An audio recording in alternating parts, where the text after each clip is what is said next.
11 o'clock. We'll go ahead and get started with Mount Juliet Monday on the 21st of September. And with us today is our special guest and the beloved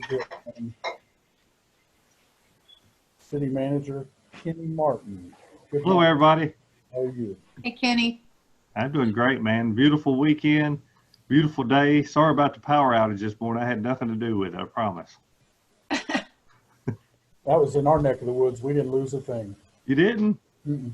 Yeah, it was pretty bad here. Got a lot of calls about the traffic signals and all, but everything's back in order now. It's a power line, I believe, down on West Division somewhere. You know, that does bring up a good point. This morning, something many of us used to use the Nixle, and we would get inundated with the Nixle. I know we switched to Atlas One. Are you finding on average that there are significantly fewer notifications of any kind that go out? Yeah, I would say that I'm probably not as excited about the Atlas. I know it is what it is, and I think the reason we switched is that the Nixle was just so expensive. Mm-hmm. But yeah, I don't think it quite ranks up there. I know that Mr. Taylor's working hard on that and trying to make some tweaks for the system and all, and continue to work with the vendor to make it better. But I will agree that it's probably not quite up to Nixle standards just yet, but it's one of those works in progress. Well, I mean, if we're getting the critical information we need, I don't think anybody can really fuss. But it seems like the days of, hey, don't forget the flea market, or Yeah. the farmers market's open, or traffic might be slow around the high school for homecoming. I mean, those are probably not critical. They're nice information, but anyway. Yeah, and I don't know why those wouldn't go out as well. And it could just be that it's something on our end that we need to do a better job of putting those messages out. Could just be that we've changed and we're focused more on the more critical things, where in reality we could probably send out a few more messages about other things as well. I know we're learning as well that people just seem to like to know what's going on, and we get our information from a lot of different places. And for many of us, Nixle city updates, many of us found them pretty useful. So anyway, I see Miss Tina's on here now. So we'll probably ask to get an update on the parks. That's really, it might not be the prettiest thing we're working through, and I know there's emotions and all kinds of stuff, but at the end of the day, somewhere we're going to be way better off than we were before on the parks, and that helps all of us. However we get there and where we end up, good folks are working hard on that. Maybe lots of different roads to get there, but just the thought of being able to go out and buy something is light years ahead of where we were. Maybe you can give us today, during our time together, an update on some of the new businesses that are coming in, and we'll hit on the groundbreaking or the tentative plans, ballpark for the much awaited, already being used Greenway. Greenway, yeah. How about that? Good. Hey, I'll talk a little bit about the parks, and I see Miss Tina there. First and foremost, I want to thank Miss Tina and, of course, the Parks Board and all the hard work they put in. And we've been talking about parkland for years and years, even back to my police chief days. And I can tell you that it excites me. We've done a few parks in recent years, like Ethan Page Park, Eagle Park, Robinson Park, Jones Park. And those parks have been great, like your neighborhood-style parks. But to buying any kind of land, in large scale, 20 acres, 30 acres, 40 acres. We haven't done that in many years. I'm really appreciative of the Parks Board and the Parks Director. I do know that there's been some issues in recent weeks, with maybe some of the selections that the commission had come up with. And the good thing about that is what I love about our community is when you get feedback from those people that are serving you and you listen, you end up bringing more opportunities and options to the table. And so I know that Mr. Lee and Ms. Tina and the Parks Board's working hard. And I think you'll see at the next meeting probably a list of other park opportunities that'll be presented. One thing good, everybody knows me, knows how cheap I am. So I'm always looking for free opportunities as well. And I can tell you that at least two different churches that I'm working with here in the city. One is Grace United Church here on Mount Jewett Road. If anybody's ever driven by there, you've got this beautiful sidewalk in front of it. The church sort of sets off in the holler. They've got about 22 acres there that we're looking to possibly partner with them and doing a 22-acre park that would actually encompass the church property, if you can envision that. And what's good about that, you've got Timber Trail and Oak Hall, that also there's a connection on the backside. So there's multiple ways in, and Mr. Lee's already looked at that. So that's not going to take away from any of these parks that we're looking at buying. It would just be an addition to. Another one would be out on Pleasant Grove Road. There's a new church out there called Shiloh that's going in, and they've got about 20 some odd acres as well that they're looking to partner with the city and maybe add another park there. So the exciting thing is that could be another 40 some odd acres in addition to the acres that the Parks Board is going to be submitting with the Parks Director to the Commission to consider for purchase. And so what that does is, say, for example, the city buys $1 million piece of property somewhere to build a park on. Well, that leaves some money still in the coffers for starting a park in these areas. So I won't belabor that too much, but basically just want to make the point that we appreciate everybody and everybody's working hard. And at the end of the day, with all the stresses we've got going on in the world, we need to create more and more places where people just go and let their hair down a little bit, take a breather, and even if it's just sitting on a bench under a tree somewhere all by yourself. So working hard on that. Mark, I think you'd asked also about the Greenway, and if anybody's driven by there lately, that's going really well. We're working with the BPAC committee and also the Parks Department and Public Works about getting the final little touch-up things completed. Every week there's a little bit of something else that comes off the list. They've got the flagpoles up now, the parking lot's done, the parking bumpers are in. I believe the stripes are there, the bollards. Now it's just a matter of cleaning up some different things, but we're going to be planning a ribbon cutting with the Chamber of Commerce in the coming weeks. We're just waiting on a date to come from the BPAC committee on that.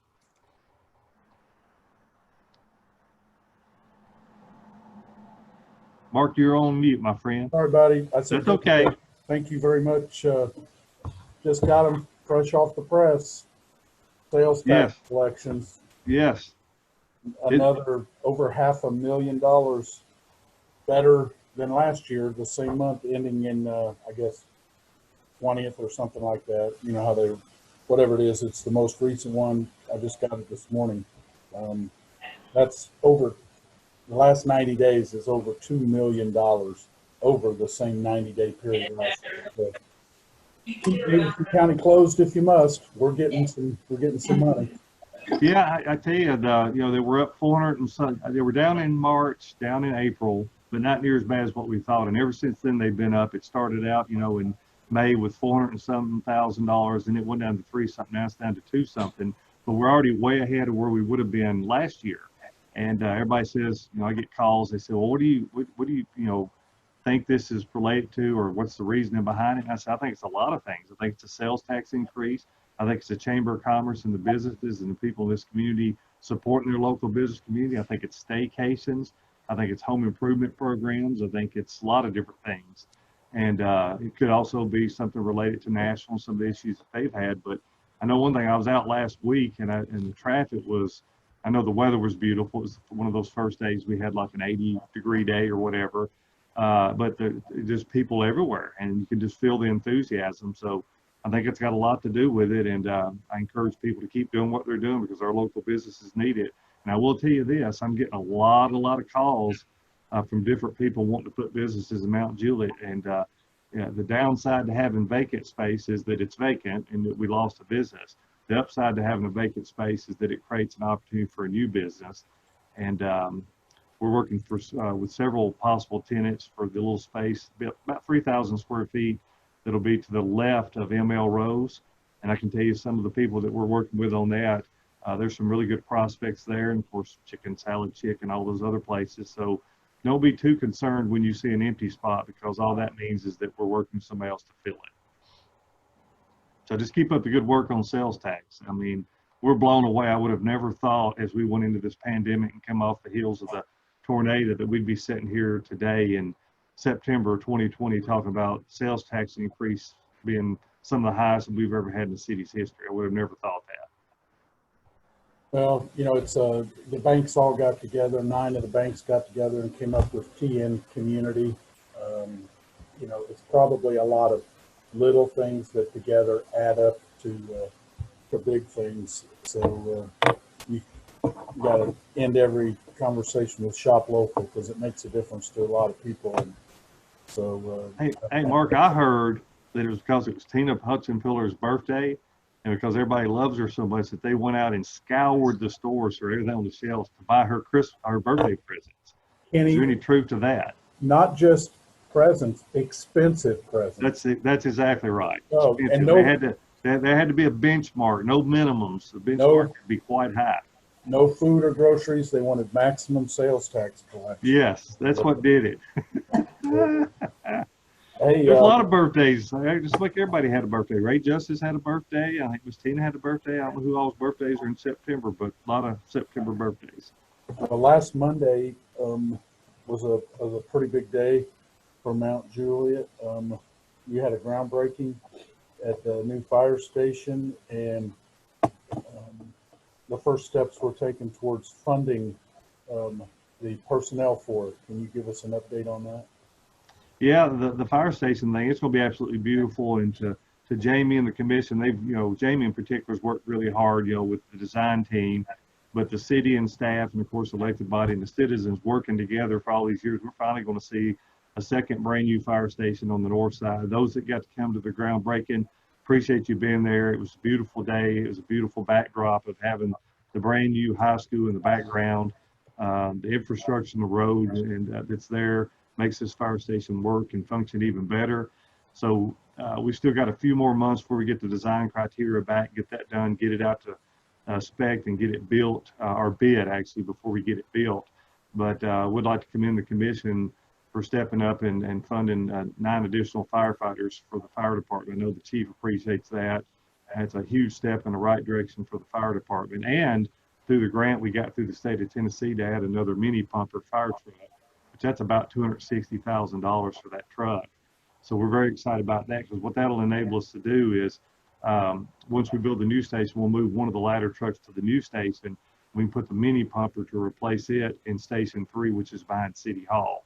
And we'll be adding an additional bay to the Station 3 behind City Hall here real soon as well. And that'll enable us to have a place to keep the ladder truck until the new station's built. And then once that ladder truck goes out, the mini pumper comes in, and we'll also have room for our command trailer that we use during natural disasters and emergencies. So a lot of good things when it comes to public safety has been accomplished in our city. And so when you add the public safety from a police perspective with the license plate reader cameras and the impact that that's had in our community, the body cams, what that's done in our community, the adaptive signals, even that from a standpoint of safety, the LED lighting at the interstate. There's a lot of things that we're doing in this community, I think, is heads and shoulders beyond what they're doing in some other communities, especially for a city our size.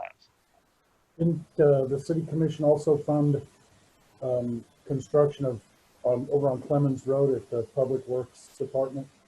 They did. The Public Works Department for a long time has been needing what's called sort of a wash shed, an area where all the public works equipment, they can keep those things sprayed off, because salt and things of that nature damages the equipment, so they can keep it sprayed off, cleaned up, so that before they move it out. But the actual addition to the fire station will be a place for the fire trucks. So there was 2 different readings that night, 2 different upgrades at 2 different facilities. And I'll say this, moving Public Works off of Industrial Drive, in my opinion, is one of the best things that's happened to this city in many years. That was a major eyesore.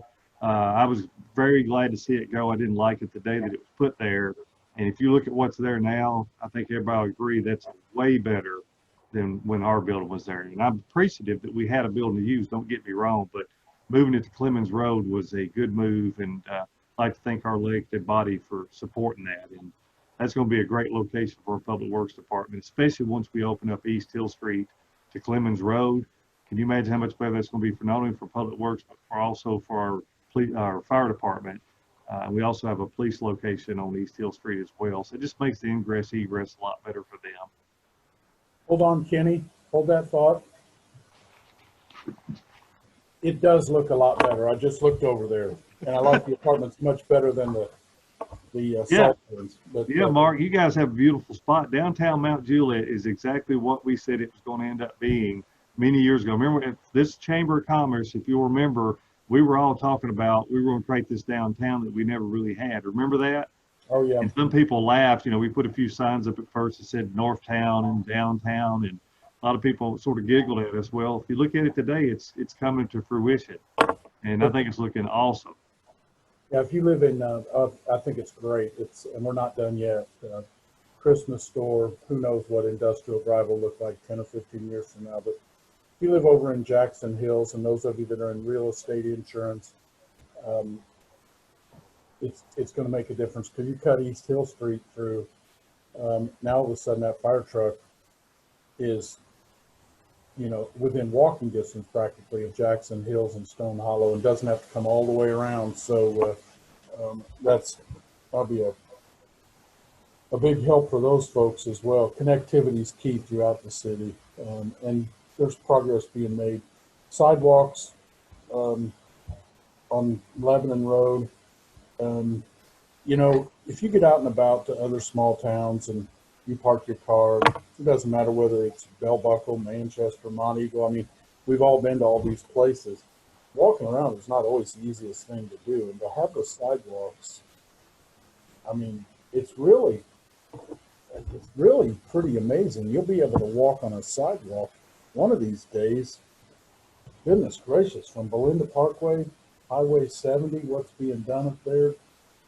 I think it's been a little painful to get there, but it makes a difference if people can walk and cross in the crosswalks and not just have to dart across 5 lanes of traffic. So Lebanon Road, the progress they're making up there on the sidewalks, eventually from Park Glen all the way to Green Hill High School to Stone Hollow, I think it's fantastic. Yeah, I love that. And, it makes you wonder if we'd have thought our vision years ago was, I remember this conversation happening probably close to 30 years ago, as the growth started in Mount Juliet.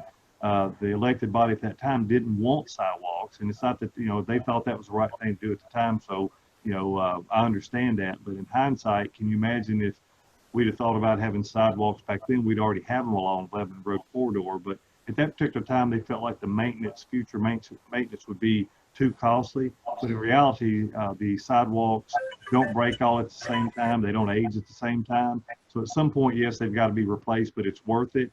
I walk daily, so I get to use Mount Juliet Road. And now I'm going down and making the new loop at the RTA station and coming around by the chamber and then coming back up. And that's going to be a lit walkway with nice decorative light posts.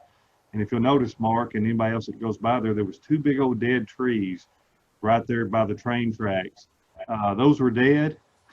I'd been begging for months to get them down, and I'd like to thank the Public Works Department and RTA for getting those cut out of there. I love trees as much as anybody, but I don't like dead trees. And so those are gone. I think that's beautified the air a little bit better as well. And I do like the fact that, I drove by Sunday or Saturday, I think it was, and Eagle Park was absolutely packed. And nothing does my heart any better than to drive by somewhere and see somebody outside and enjoying these things. So you're exactly right, Mark. When we get the sidewalks all the way down to the new high school, and then hopefully beyond that, you'll be able to walk just about anywhere in Mount Juliet, because every time we widen a new roadway or add a new roadway, we're going to be requiring sidewalks. Does anybody have any? Those are some of the notes that that I had on my list. Does anybody have any other questions while we've got Kenny? When you walk, please tell me when you're walking up and down Mount Juliet Road that you're listening to music or something in your ear, because otherwise I'm going to take it personal that you don't even acknowledge my honk. No, that's what it is. Okay. Most time, oddly enough, I'm on the phone. And the best thing I ever invested in, which is bad because if a car ever runs up on the sidewalk, I'll just be gone. But I wouldn't go be able to outrun it anyways. So I'm always talking. That's the perfect time for me to make phone calls and catch up with people. Because I'm walking, and before you know it, your walk's over because you're talking. So if I'm not doing that, I'm listening to easy listening 70s. I like the 70s, so I'm listening to that. I only see one other person on here that even recalls the 70s. Yeah, I love Doobie Brothers and Eagles and stuff like that. But either that or I'm talking to somebody. So if I don't hear you blow and I don't throw my hand up, I apologize. And I used to not have the earbuds and I could hear everybody. But so if I don't wave, but Mark, I do see you often at the cigar store, and I see your truck over there. Several days a week, I'll hit that before I go home. So yeah, it's always good to see. But we are so blessed, and anybody's got any questions, I'll be glad to answer them. But y'all know I love this city. I know y'all love this city. You wouldn't be tuning in this morning if you didn't. So I'm all ears if anybody's got any. Okay, somebody said, Eddie said, when is Hibachi Jr. going to open? Eddie, literally any day now. They've got the signage up now. I think they're putting the final touches on the inside. So they should be getting that open real soon. We're also working with a possible convenience market to tear down the capital city market. And of course, that would have connectivity over through to F&M Bank, utilize the traffic signal. So we'd get rid of that. And of course, the new center down on Lebanon Road, that's being put in by Mr. John Myers, that's coming along nicely. The Taco Bell's coming along nicely. ML Rose has started doing some of their demo on the inside of their building. So that's finally come along. There's a dumpster over there behind that. So Hibachi Jr. literally any day now. We're working with another restaurant called the Candied Rib. I don't know if you're familiar with them. They do a lot of catering, might even have a truck. We're looking to put them in a new location as well. And of course, I mentioned Chicken Salad Chick earlier. And I'm sure there's some that I'm leaving out right now. But if anybody's got any questions, shoot them my way, and that may refresh my memory. I do know that Tina, before she runs to Rotary, as the chair of the Parks Board, love to get her perspective and thoughts about that. But other new businesses, does anybody have any questions for Kenny?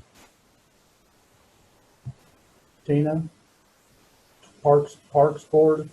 Hey, Bart, before she chimes in, the widening of the I-40 bridge on Mount Jet Road should start hopefully sometime October, November. So hopefully you'll start seeing some work up there real soon on that bridge. That's going to be a great addition and help a ton with traffic. And of course, everybody knows about all the growth over in Providence, so I won't get into that. I'll let Miss Tina talk.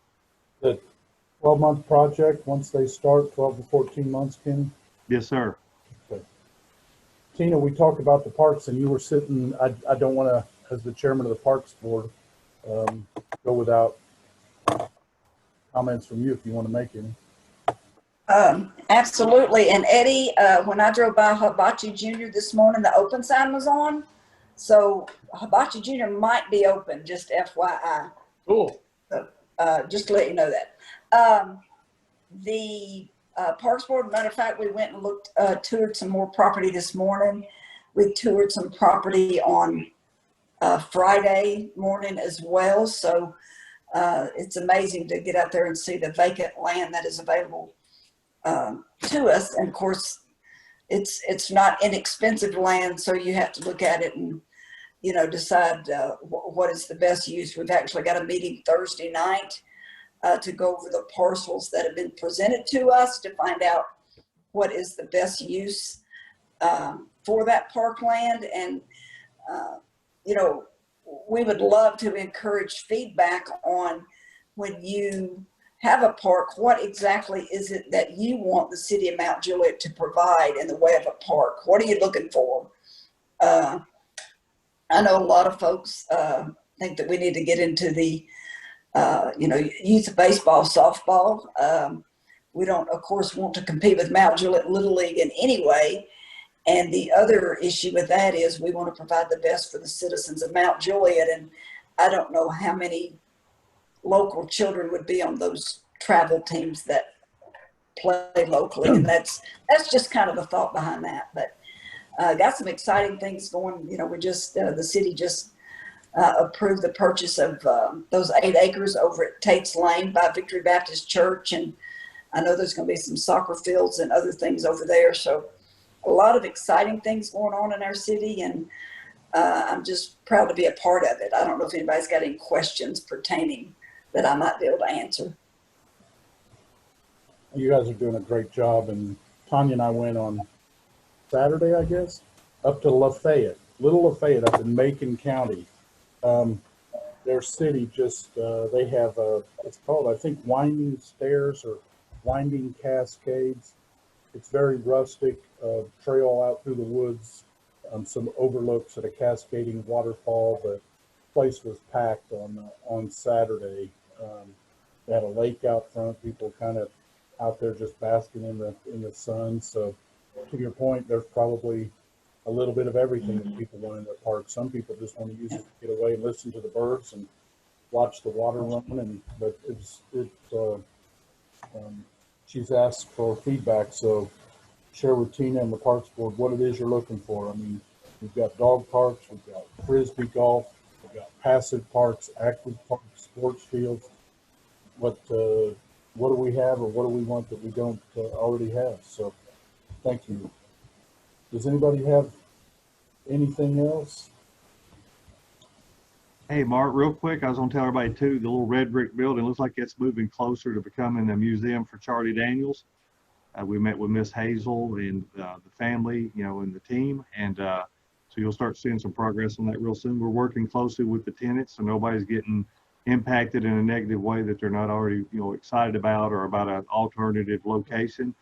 Before anything's done, those folks will be taken care of, and so we've been having close conversations with them. So if you hear that, please know that we're working closely with the businesses about relocation efforts, and this will take a little while, so nobody's going to get, like I said, impacted in a negative way, but that's going to be exciting. Dunkin' Donuts wasn't able to make the agenda for the October Planning Commission, so unfortunately that had to be moved to November. They didn't get all their information in, and just a lot of good growth out there. Amazon's going well.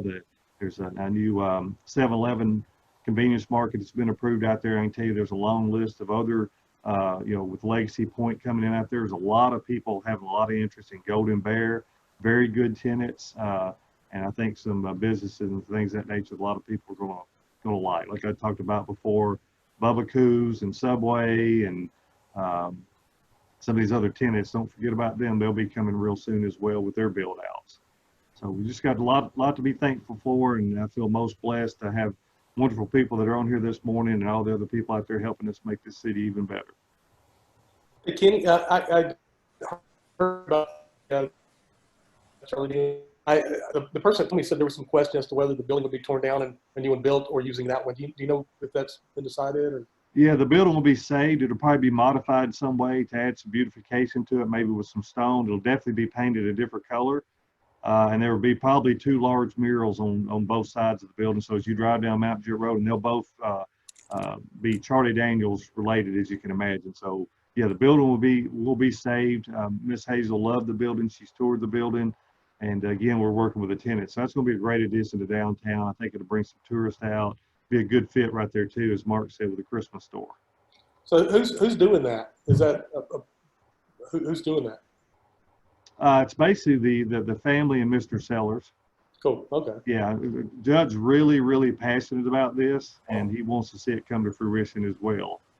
He's very close with the family, so it'd basically be Mr. Sellers. Okay. And I think I saw a new Thai restaurant in Providence. Did I over close to the old New York building, or? Yes, and I'm drawing a blank on the name of it, to be honest with you. I apologize for that. Happy? Yeah, maybe that is. Maybe that is. I can't remember. Right next to Ice Cream and Crumble Cookie? Yeah. And I think I saw, I was going down Lebanon Road, I think it was yesterday, and I think I saw a new place in the strip mall on the right as you're coming into Mount Juliet. Is it an Italian ice place or something like that? Yeah, Tico. I think it's Tico Ice. It's in Midway. Yeah, it's in the Midway Center there on Lebanon Road. Cool. Well, if nobody has anything else, this is one of my favorite 30 minutes of the week. I love seeing all of you. We're going to slowly transition to some of our events in October where you can come to networks if you want to. The first 14 or 15 people will be able to come in person. We'll also have it worked out with the Marriott to have in their big ballroom, to have our luncheon in October. And we have great programs for October, November, and I believe December as well. So be looking forward to that. The numbers are looking good. Think about the teachers. Be patient if you've got kids and stuff and employees. But we might be smoothing out a little bit anyway. So. Hey, Mark? Yeah. I was wondering, with the soccer fields down by Tate Lane, how many acres is that park, and what else will be there besides soccer fields? Thoughts on I that? think Tina, there'll maybe? be a roundabout with a statue of Tina on a horse holding up the sword, Very cool. and probably some big gold-plated fountain or something. I don't know. No, Tina, good question. Hey, Eddie, it's right at 8 acres. And I know there will be a couple of soccer fields and maybe some utility like baseball, softball that folks can use for practice. Cool. That's not all confirmed yet. Starting to get the bids for the excavating currently. Cool. And then also the Park Glen property that we had, we've leased that to a local soccer organization, which is over by the current high school, Mount Juliet High School. They'll be utilizing that as well and putting some soccer fields in there. And Miss Tina's right, there'll also be some multi-purpose fields right there at Victory Church as well. So a lot of exciting things going on. Again, I'm excited. I didn't name off a lot of the other businesses because I knew we're limited on time, but you know, there's the new Dollar General store on Lebanon Road, which that's going to be good because that was a bit of a blighted site. Novel Road, I think that store is now open. The other store on Lebanon Road is open. The car dealership, the new car dealership, that's progressing well. There's been some corporate approvals. So now they're waiting on the design of the building, what it would look like, you know, certain requirements there. That would be a great addition to the city. The expansion for the HCA Medical Center over there, that's going well, and they're going to have to add some space to that building simply because it's done so well. There's just a lot of exciting things going on, especially on Golden Bear that I haven't gotten into. Not to mention a lot of single-family residential and some new developments there. So just a lot of things that's great. And as Mark had mentioned earlier, every time one of those new developments is put in, there's another location that the city can connect to through greenways and sidewalks. Why don't we end it on this? I saw where the, and I don't know, Tina or anyone, what an outstanding choice for the theme or whatever for this year's Christmas parade. I know you made there was probably a change in that, a slight change last week, but I've got on my calendar Sunday or Saturday, December 12th. Can you share with everybody that doesn't already know the theme of the parade and maybe your grand marshal? Sure, absolutely. Yeah, there was some confusion with the parade. What it was called, it's called a Blue Christmas, and they were doing that in honor of Sergeant Zach Atwood, who spent, I believe, 34 years with the police department. So they'd made him the grand marshal, and I think there was some concern from some folks in the community that maybe the way that was named would be different. So they've changed the name to Hometown Heroes, and that's going to recognize not only the police department, the fire department, public works, City Beautiful, parks, citizens, volunteers, you name it. It basically is going to basically highlight everybody. Sergeant Atwood will still be the grand marshal, but it's going to honor all heroes, nurses, teachers, you name it, because everybody's been through this with the pandemic, the tornado, and the windstorm. So everybody on this video this morning, and everybody at home, and everybody out there that's helped in some shape, form, or fashion to support your community, you're a hero to us. And we all need heroes. That's right. We need some heroes. We need something to look forward to. And what a great weekend this weekend. If you watched college football and golf and things of that nature, it's just a lot of encouraging things going on. And I love what's happening here in Mount Juliet. As I like to say, we can't control anything outside of here. We sure make a difference here. What a great way to end. I hope you all have a great rest of the day. Give us a call if there's anything we can do for you. Be sure to tune in on Wednesday for Wilson Wednesday. And if I don't see or talk to you before then, have a great day. Thanks, everybody. Bye. Yeah.